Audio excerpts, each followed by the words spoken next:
MSME loan और housing finance पर कारोबार करने वाली एनबीएफसी कैप्री ग्लोबल, जो अफोर्डेबल हाउसिंग सेगमेंट में लोन देने का कारोबार करती है, और कंपनी के पास 24,000 के आसपास, 23,000 के आसपास कस्टमर्स हैं। आइए मुलाकात करते हैं कंपनी के टॉप मैनेजमेंट से। कंपनी के एमडी राजेश शर्मा हमारे साथ कार्यक्रम में शामिल हो रहे हैं, जो कि पेशे से चार्टर्ड अकाउंटेंट है और 30 साल के आसपास का लंबा गहरा अनुभव आप रखते हैं कैपिटल मार्केट और फाइनेंशियल एडवाइजरी का। नतीजे कल आए हैं, पहले मैं आपके सामने नतीजे रख दूं। नेट इंटरेस्ट इनकम यानी कि आय में बढ़त आई है 18% की, लेकिन मुनाफा 42% घटकर 37 करोड़ पर पहुंचा है। वहीं दूसरे आंकड़े एसेट अंडर मैनेजमेंट यानी कि एयूएम 50% से अच्छी ग्रोथ के साथ बढ़कर आया। एसेट क्वालिटी ग्रोस और नेट दोनों ही लेवल पर स्टेबल है तिमाही दर तिमाही, और मार्जिन जो है वो 8.9% से 8.5% आए, यानी कि 40 बेसिस पॉइंट तिमाही दर तिमाही कम हुए हैं। राजेश जी, बहुत बहुत स्वागत है आपका, धन्यवाद समय देने के लिए। सबसे पहले नतीजों पर ही, जहां एक और आपकी एसेट अंडर मैनेजमेंट काफी तेजी से बढ़ी है, नेट इंटरेस्ट इनकम भी बढ़ी, लेकिन मुनाफा कम हुआ है, क्या वजह समझते हैं सर इसकी? तो इस बार हमने गोल्ड लोन का जो प्रोडक्ट लॉन्च किया था, तो हमने काफी तेजी से ब्रांचें ऐड की हैं। करीबन हमने 450 ब्रांच जो है आज की तारीख में एक्टिव कर दी हैं, और मैक्सिमम नंबर ऑफ ब्रांचेज जो है इसी क्वार्टर में एक्टिव हुई हैं। तो और जो पहले ही ब्रांच शुरू करने के पहले ही एम्प्लॉय ज्वाइन कर लेते हैं, तो यदि करीबन करीबन 67 करोड़ का लॉस गोल्ड लोन से आया है, यदि गोल्ड लोन का लॉस हम निकाल दे तो ये क्वार्टर का प्रॉफिट होता है 115 करोड़ रुपए।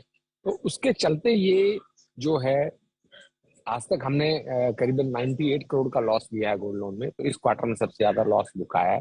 और ये जब तक ब्रांच एक्सपांशन चलता रहेगा तब तक कुछ ना कुछ ये लॉस देंगे, क्योंकि एक गोल्ड लोन की ब्रांच को ब्रेक इवन पे आने में करीबन करीबन 12 से 15 महीने का समय लगता है। तो एमएसएमई सेगमेंट और होम लोन जो है उनका प्रॉफिट बढ़ा है, कंस्ट्रक्शन फाइनेंस का बढ़ा है, ओवरऑल प्रॉफिट बढ़ा है। ये एक इन्वेस्टमेंट है जिसको हमने प्रॉफिट एंड लॉस अकाउंट में राइट ऑफ किया है, तो उसके चलते ये प्रॉफिट के अंदर में थोड़ी गिरावट दिखाई दी है, बट ये एक इन्वेस्टमेंट फेस है। आते हैं, लेकिन गोल्ड लोन वाला बिजनेस ऐसा है जहां कंपटीशन बहुत है, बैंक से भी है, पुरानी स्टेब्लिश गोल्ड कंपनियां भी है, तो आप इतने एग्रेसिव प्लान्स लेकर जो चल रहे हैं, इसके पीछे कोई खास वजह? देखिए, हमें लगता है कि इंडिया का जो मार्केट ग्रो कर रहा है, और खासतौर से गोल्ड लोन की हम बात करें तो 3.5 लाख करोड़ की एवरेज की जो मार्केट साइज है वो 12% से बढ़ रही है। तो ये ग्रोथ में यदि हम 10,000 करोड़ की बुक बनाने की बात करें जिस एरिया में हम ऑपरेट करते हैं, तो ये कोई बहुत बड़ा टारगेट नहीं है। और हम इस कस्टमर सेगमेंट को समझते हैं जिनके पास इनकम प्रूफ नहीं है, जिसको कैसे 10 मिनट में पैसा दिया जा सकता है। तो इन सब चीजों के चलते हुए हमें लगता है कि कंपटीशन है, लेकिन कंपटीशन के अंदर भी मार्केट में ग्रोथ का अपॉर्चुनिटी है, और ये एक अच्छा प्रॉफिट देगा जब एक आपका 1,000 ब्रांच प्लस का जब बेस बन जाता है, तो उसमें आपकी जो है ओवरऑल सेटअप कॉस्ट जो है लीवरेज हो जाती है लार्जर नेटवर्क पे, और आप लोन बिजनेस में भी एक्सपांशन तगड़े है। अब आइए आपके नेट इंटरेस्ट मार्जिन पर बात करते हैं। 40 बेसिस पॉइंट घटे हैं, राइजिंग इंटरेस्ट सिनेरियो है। पहले जनरली हम देखते हैं कि लोन्स की रेट्स पहले बढ़ती है, डिपॉजिट्स या फिर बाद में होता है।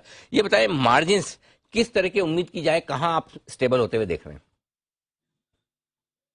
तो हमें ये लगता है कि कुछ मोर देन 50% कस्टमर पे हम लोगों ने जो रेट इंक्रीज है वो पास ऑन कर दी है। जो फिक्स्ड रेट ऑफ इंटरेस्ट के कस्टमर है उन पे रेट पास ऑन नहीं हो पाती, 3 साल तक का फिक्स्ड हम देते हैं।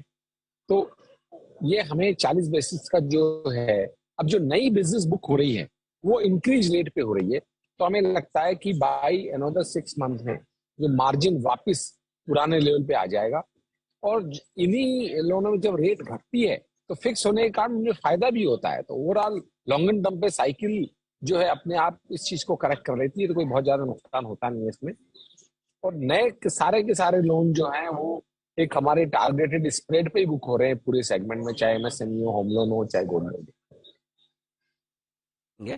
अच्छा, एसेट क्वालिटी वैसे स्टेबल है, ग्रोथ लेवल पर आपकी स्टेबल है, थोड़ी सी नेट लेवल पर हल्की सी बढ़ी है, कोई खास वैसे बहुत ज्यादा नहीं। कैसे देख रहे हैं आप एसेट क्वालिटी को आने वाले समय में? एसेट क्वालिटी में जो एयूएम बढ़ेगा, अभी एयूएम बढ़ने के साथ साथ हमें लग रहा है रिकवरी हमारी जो कलेक्शन एफिशिएंसी है करीबन करीबन 96% एमएसएमई में, अबाउट 98% होम लोन में है। और गोल्ड लोन में तो आपके पास काफी अच्छा मार्जिन होता है कि जहाँ पे आपको कोई बहुत ज्यादा सरप्राइज होता नहीं एक्सेप्ट फ्रॉडुलेंट केसेस में। तो हमें लगता है कि कोई एनपीए साइड पे कोई चैलेंज नहीं है बहुत बड़ा।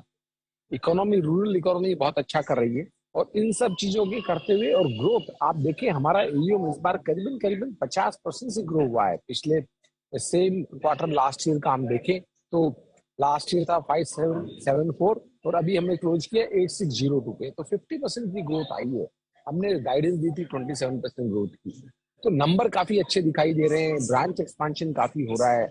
एमएसएमई होम लोन में अभी करीबन करीबन 134 ब्रांच पे पहुंच गए हैं, और अगले साल तक हम लगता है 145 ब्रांच के आसपास पहुंच जाएंगे। तो ब्रांच एक्सपांशन हो रहा है, प्लस हमारा जो एक फी इनकम का है कार लोन, वो काफी अच्छा कंट्रीब्यूशन दे रहा है। इस साल हम करीबन करीबन 90 से 100 करोड़ रुपए की फी इनकम उसमें जनरेट करेंगे, जो कभी करीबन 30 से 40 करोड़ रुपए का बॉटम लाइन में कंट्रीब्यूट करेगा, और उसमें कोई कैपिटल लगानी नहीं होती, जो काफी एक अच्छी बात है। तो ओवरऑल हमें ये साल जो है काफी डिफरेंट लग रहा है, काफी अच्छा लग रहा है। गोल्ड लोन का एक्सपांशन हो रहा है, ओवरऑल एयूएम बढ़ रहा है, कंपनी की प्रॉफिटेबिलिटी जो है वो इन्वेस्टमेंट के कारण नीचे आई, अदरवाइज इसका इम्पैक्ट आपको अगले साल दिखाई देगा पॉजिटिव साइड पे। एक और सवाल जो थोड़ा हटकर आपके बिजनेस से वो मैं पूछना चाहता हूँ राजेश जी आपको कि कल इस वीकेंड पे हमने एक अच्छी खबर सुनी कि विमेंस वर्ल्ड कप में अंडर 19 टीम हमारी जो है वो विश्व कप जीती है। अभी हाल ही में जो आईपीएल में टीम्स ऑक्शन हुई तो उसमें मैं आपका भी एक नाम पढ़ रहा था, कैप्री ग्लोबल ने भी खरीदा। क्या प्लान है आपके? शायद पहले भी आप स्पोर्ट्स में कुछ और टीम्स खरीद चुके हैं, क्या आपने इसी कंपनी में खरीदी या अलग से खरीदी? जरा बताएं क्या प्लान है वहाँ पर। तो ये जो है, ये इन्वेस्टमेंट जो है वो एक प्राइवेट कंपनी में है, जो फैमिली ऑफिस की है, ये लिस्टेड कंपनी में नहीं है। हमारे पास में एक खो खो की टीम है, एक कबड्डी की टीम है, एक यूएई में हमारे पास इंटरनेशनल लीग है T20 की, और एक अब हमने वुमेन आईपीएल की टीम ली है।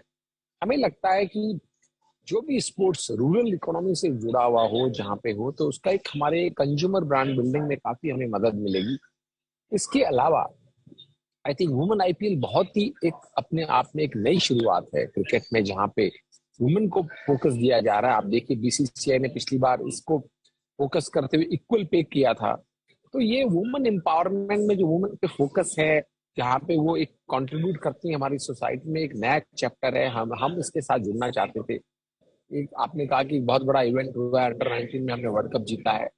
तो ये वुमेन प्रीमियर लीग का जो हमने लखनऊ का जो फ्रेंचाइज लिया है, वो भी बड़ा स्ट्रेटेजिकली लिया है, क्योंकि उत्तर प्रदेश जो है एक लार्जेस्ट स्टेट है, और वहाँ पे हमारी ब्रांचेज भी हैं, वहाँ पे फर्दर हमारा एक्सपांशन भी प्लान है।